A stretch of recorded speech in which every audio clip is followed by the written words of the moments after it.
He young aspirants, welcome to another video of young minds classes. तो हम आप लोगों के लिए लेकर आ चुके हैं एक नया वीडियो और एक नए टॉपिक के साथ। आज हम इस वीडियो में बात करेंगे शब्द शक्तियों की।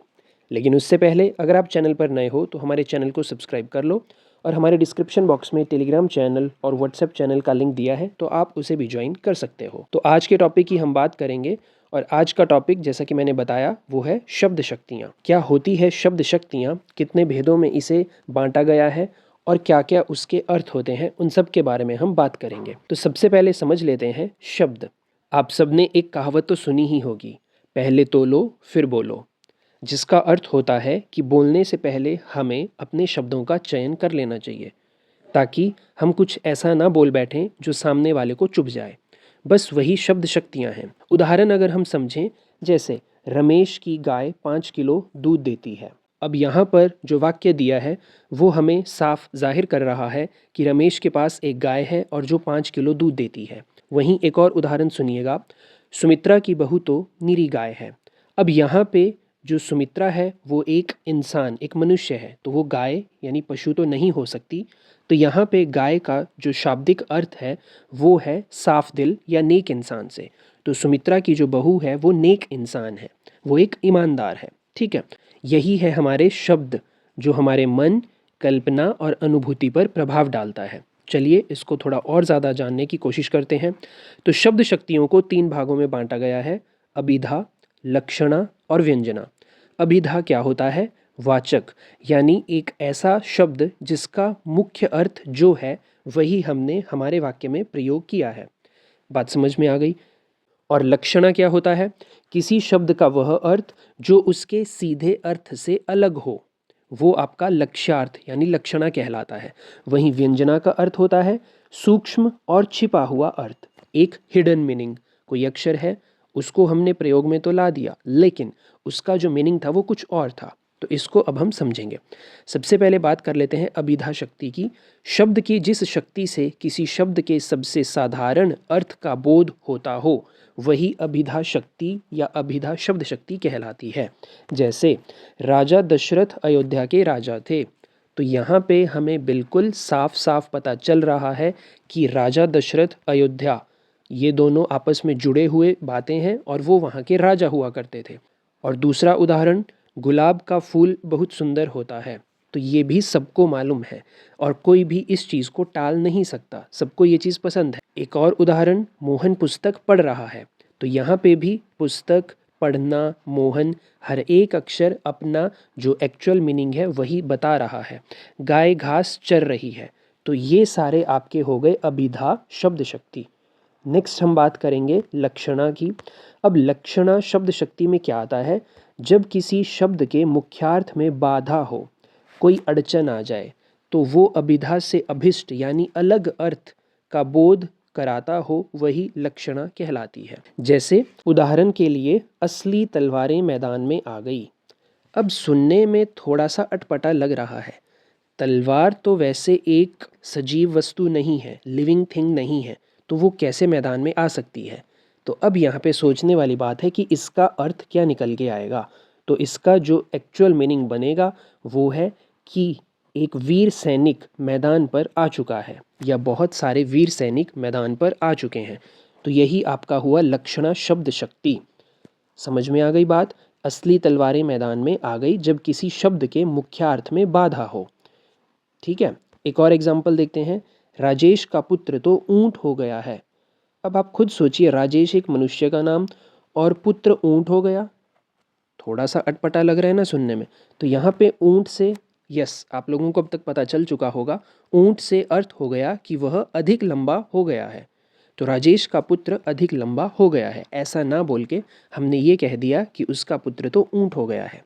कुछ और एग्जाम्पल्स देखते हैं, लाला लाजपत राय पंजाब के शेर हैं। तो अब तो आपको धीरे धीरे समझ आ रहा होगा कि इंसान शेर तो नहीं हो सकता, बट यहाँ शेर का मीनिंग हो गया वीर। सारा घर मेला देखने गया है। वहीं नरेश तो गधा है।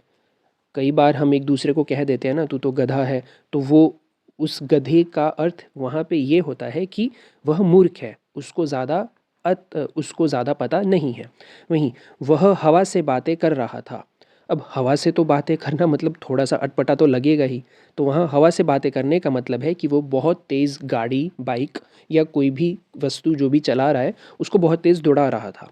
सैनिकों ने कमर कस ली, यानी सैनिक जो हैं वो आपके तैयार हो गए। तो ये आपके लक्षणा शाब्दिक अर्थ हो गए। एक बार फिर से समझ लेते हैं।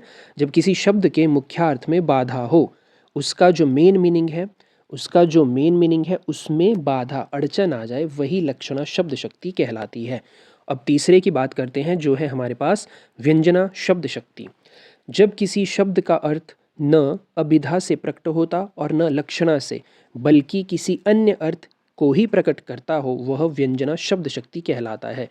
चलिए सीधा हम एग्जाम्पल पर आते हैं। जैसे चिरजीवो जोरी जुरै क्यों न स्नेह गंभीर, को घटी ये वृष भानुजा वे हलधर के बीर।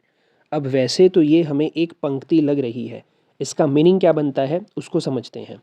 तो यहाँ पे जो आपका ये पंक्ति लिखी है इसका शाब्दिक अर्थ यह बनता है, यह जोड़ी, यहाँ पे जोड़ी की बात हुई है जो है राधा और कृष्ण की जोड़ी, वो कवि कह रहे हैं हमेशा उनकी जोड़ी सलामत रहे, यानी चिरंजीवी रहे।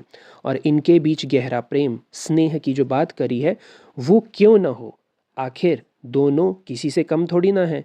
एक राधा है जो वृषभानु की बेटी है और दूसरे कृष्ण हैं जो बलराम के भाई हैं। हलदर माने भाई हो गया, तो यहाँ पे लिखा है ना हलदर के बीर, यानी जो कृष्ण हैं वो बलराम के भाई हैं। बात समझ में आ गई। तो ये आपके हो गए व्यंजना शाब्दिक अर्थ या व्यंजना शब्द शक्ति। अब यहाँ पर व्यंजना शब्द शक्ति को दो भागों में बांटा है। पहला शाब्दी व्यंजना और दूसरा आपके पास है आर्थी व्यंजना। आर्थी व्यंजना समझ लेते हैं। जब शब्दार्थ की व्यंजना अर्थ पर निर्भर रहती हो वो आर्थी व्यंजना हो गई, और जब आपका व्यंजना शब्द पर निर्भर करता हो वो शाब्दी व्यंजना हो गई। तो क्लियर हो गई बात, ठीक है। तो अब यहाँ पे आर्थी व्यंजना का भी एक एग्जाम्पल देख लेते हैं। सघन कुंज छाया सुखद शीतल मंद समीर, मन हवै जात अजौ वह वा यमुना के तीर। इसमें गोपिका कृष्ण के साथ बिताए यमुना तट की लीलाओं को याद कर रही है। जो बातें वह कहना चाहती हैं, हृदय के जिन भावों का प्रवाह वह व्यक्त बताना चाहती हैं, वह समस्त भाव संसार यहाँ व्यक्त हो चुका है, उन्होंने कर दिया है। चलिए अब इसकी सारे जो भी हमने पढ़ा इसकी समरी कर लेते हैं। तो शब्द शक्तियों की तुलनात्मक तालिका 3 भागों में करी गई है, अभिधा, लक्षणा, व्यंजना।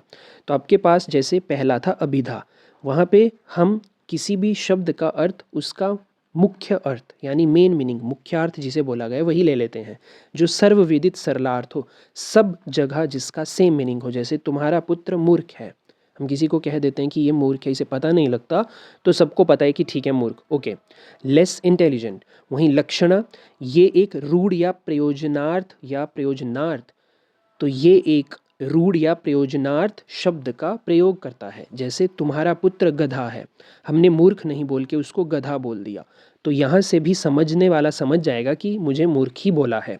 और व्यंजना में व्यंग्यार्थ यानी कुछ व्यंग्य हो जाता है, संदर्भ के अनुसार उसका अर्थ निकलता है, जो आपने भाव बताना चाहा है उसके हिसाब से हम उसका अर्थ समझेंगे। जैसे तुम्हारा पुत्र तो बृहस्पति का अवतार है। अब ये तो सबको पता है कि बृहस्पति जो है वो गुरु ग्रह माने जाते हैं, तो यहाँ से समझने वाला समझ जाएगा कि अच्छा मेरे पुत्र को इन्होंने इंटेलिजेंट बोला, तो वो खुश हो जाएगा, ठीक है।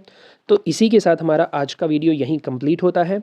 एंड प्लीज़ अगर आप चैनल पर नए हो तो चैनल को सब्सक्राइब ज़रूर कर लो, और मिलते हैं नेक्स्ट वीडियो में। टिल देन जय हिंद।